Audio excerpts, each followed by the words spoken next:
지금 이 체포영장에 대해서 이의 신청을 하고 효력정지 가처분을 헌법재판소에 했습니다. 헌법재판소 사무처장님 맞나요? 예, 지금 사건이 접수돼 있습니다. 접수되어 있죠. 예. 지금 체포에 대해서는 체포영장을 집행하고 형사소송법상 체포적부심으로 불복하는 것 외에는 다른 제도가 없습니다. 그런데 피의자 윤석열은 모든 것을 정쟁화시킵니다. 이렇게 마치 무슨 이 불복할 수 있는 제도가 있는 것처럼 법기술자이죠. 그건 4년 전에 감찰할 때도 마찬가지였습니다. 소추 사유도 마찬가지입니다. 내란죄를 내란 행위로 바꾸고 내용을 그대로 둔 것입니다. 그리고 헌법적 판단을 받겠다는 거거든요. 사무처장님, 예. 헌법재판소에서 윤석열에 대해서 뇌란수괴죄를 인정하면 형사법정에서도 뇌란수괴죄 인정이 됩니까? 죄송하지만 다시 한번.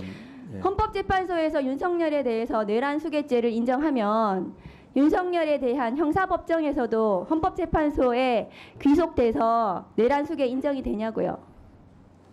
헌법재판소에서 내란수괴죄를 인정을 하면 인정을 어떻게 한단 말씀입니까? 아니 지금 국민의힘에서 주장하잖아요. 뇌란수괴죄를 넣어야 된다고. 헌법재판소에서 뇌란수괴죄를 인정을 하면 형사법정에서도 그에 기속해서 헌법재판소가 내란수괴죄 인정했으니까 형사법정도 내란수괴죄 인정을 한다. 이런 제도가 우리나라에 있습니까? 사법체계에. 있습니까? 헌법재판소가 무슨 전심도 아니잖아요. 그러니까 범죄 성립 여부에 대해서는 그렇습니다. 판단할 권한이 없습니다. 네, 헌법재판소는 범죄 성립 여부에 대해서 판단할 권한이 없습니다. 그래서 헌법재판만 받겠다고 정리한 거예요. 탄핵소추 사유를. 그런데 박근혜 때도 마찬가지로 그렇게 했어요. 범죄 성립 여부는 판단 안 받겠다고 권성동 원내대표가 했습니다. 본인의 과거를 지금에 와서 부정하는 겁니까? 왜 모든 것을 그렇게 정쟁화해가지고 국민들끼리 싸우게 만듭니까? 내란 수괴가. 이해가 안 됩니다. 그리고 반대를 하려면 탄핵소추단에 들어와서 반대를 하세요. 왜 소추단에 국회의원들 지금 민주당, 조국혁신당 다 개혁신당까지 들어가 있어요. 본인들이 왜 안 들어와 있습니까? 거기에 참여를 안 했어요. 와가지고 의견을 냈어야죠. 왜 안 들어오고 밖에서 저렇게 정쟁화시키는지 이해를 못하겠고요. 윤석열의 이 끝도 없는 정쟁화, 그것이 예상되기 때문에 탄핵소추 사유를 정리를 해서 헌법재판만 받겠다는 것이 탄핵소추단의 의견입니다. 화면 좀 띄워주세요. 공수처장님, 체포영장 집행을 방해하는 것은 전직 법무부 장관의 저 말에서도 알 수 있죠. 법원이 발부한 영장 집행을 힘으로 막는 것은 범죄의 영역이다. 누가 한 말입니까?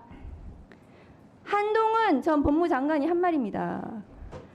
다음 거 보여주세요. 공수처 왜 1월 3일 현장에서 5시간 만에 나왔습니까?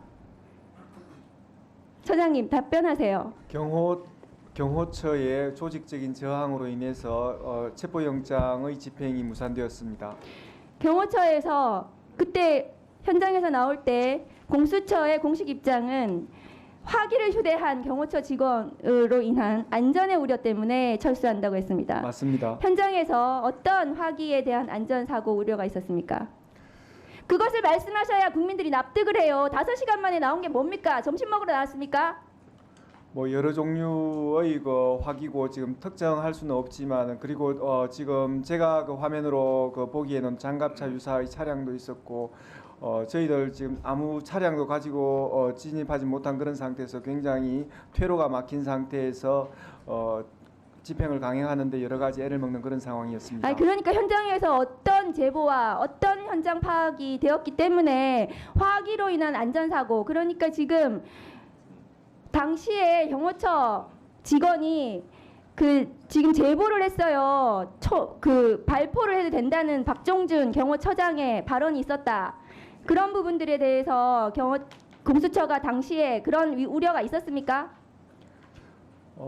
어쨌든 그 심리적으로 또 물리적으로 여러 가지 위협을 느끼고 자칫 그 충돌로 인해 가지고 그 물리적 충돌로 인해서 뭔가 대단한 프레임 전환이 일어나면 저희들이 그 수사하는 걸 넘어서 여러 가지 나쁜 영향을 미치겠다는 그런 판단으로 그 더욱 집행해 나가지 못하게 했습니다.